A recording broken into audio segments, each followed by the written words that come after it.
Guys and welcome to creative ज़रा।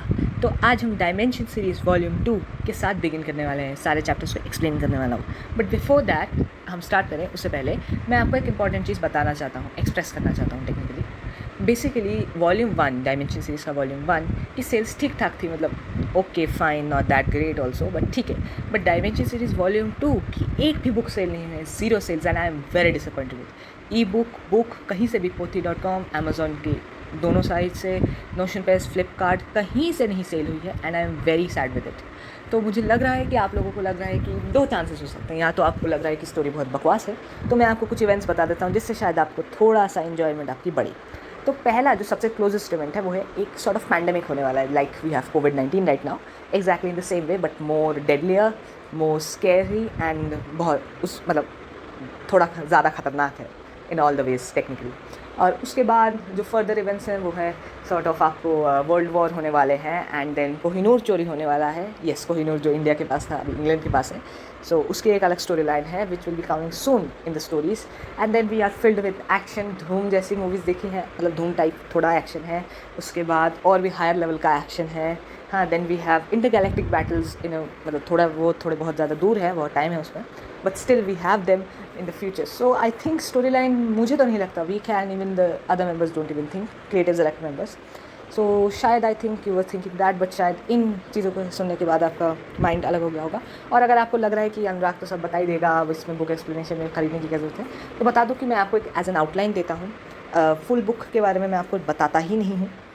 So please books खरीदिए, पूरी बुक को समझिए, then only you will able to understand. तो अब हम आगे बढ़ते हैं। अब डायमेंशन सीरीज़ वॉल्यूम 2 का पैटर्न कुछ ऐसा है। पहले एलेक्स की personal, professional, whatever life you can say, personal professional, मैं पर्सनल से इसको कर रहा हूँ। उसके बाद सेकंड चैप्टर में एडम की पर्सनल। अब इन दोनों को जब कनेक्ट करेंगे and then we go to the third chapter, there is a clash sort of battle, and then इन दोनों के बीच में जो main hero and the villain they have a clash. So उसके बाद क्लैश 1, जिसे हम कह सकते हैं पोस्ट क्लैश 1 इवेंट्स के बाद एलेक्स की पर्सनल लाइफ कैसी होती है, एडम की पर्सनल लाइफ कैसी होती है, उस पर डिपेंड करेगा। उसके बाद रिवेंज क्लैश कह सकते हैं आप, मतलब फर्स्ट क्लैश हुआ तो कोई हारेगा, ऑब्वियसली कौन हारेगा नहीं बता रहा, तो उसका एक सॉर्ट ऑफ रिवेंज का एक रिलेटेड चैप्टर है, and that's more deadlier than the first clash. So उसमें उसके बाद सेकंड क्लैश के बाद जो रिवेंज क्लैश था हमारा, उसके बाद फिर हम पर्सनल एंड प्रोफेशनल लाइफ को फोकस करेंगे, and then from there basically we get into the science fiction and all. And उसके बाद लास्ट में एंड में एक बहुत अच्छा सा एक सॉर्ट ऑफ एग्जिट है जो बेसिकली इन दोनों के कैरेक्टर्स को एंड कर देता है फॉर द टाइम बिंग। तो अब हम चैप्टर 1 के साथ स्टार्ट करते हैं, बहुत टाइम वेस्ट हो गया है। तो चैप्टर 1 का जो पूरा जो है वो 1972 में बेस्ड है, और चैप्टर 1 का नाम है Alex on the wheel. On the wheel का मतलब कि वो अपने करियर को लेकर स्टार्ट कर रहा है, तो फॉर दैट अब ये डायरेक्टली कनेक्टेड होती है, मतलब स्टार्ट होती है वॉल्यूम 1 के चैप्टर 3 इमर्जिंग स्किल्स से। No, not chapter 3, sorry chapter 4, I am really sorry, chapter 4 emerging skills से स्टार्ट होती है। तो वहाँ से पिकअप करता है, वहाँ पे उसकी पढ़ाई ख़त्म हो जाती है, and then he was looking to career, और उसको बहुत सारे जॉब ऑफर्स आते हैं, और आपको दिख भी रहा होगा मुंबई, कलकत्ता, चेन्नई एंड ऑल, तो वहाँ से बहुत सारे जॉब ऑफर्स आते हैं, बट उसने कोई भी जॉब नहीं ली।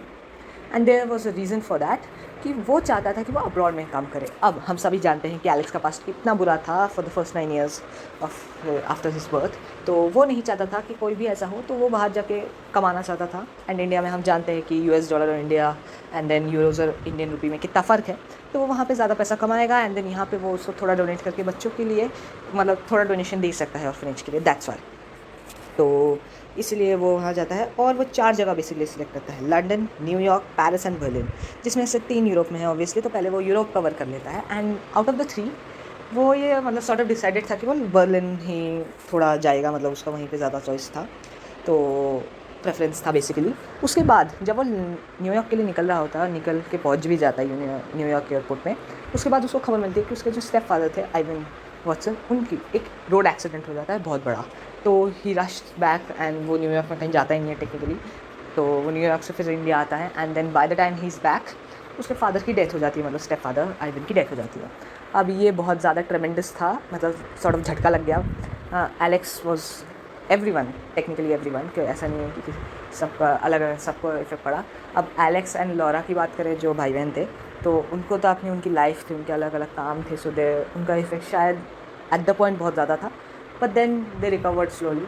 बट जो उनकी मदर थी Leela, she could not recover as fast, so Alex ने डिसाइड किया कि लेट्स लीव दिस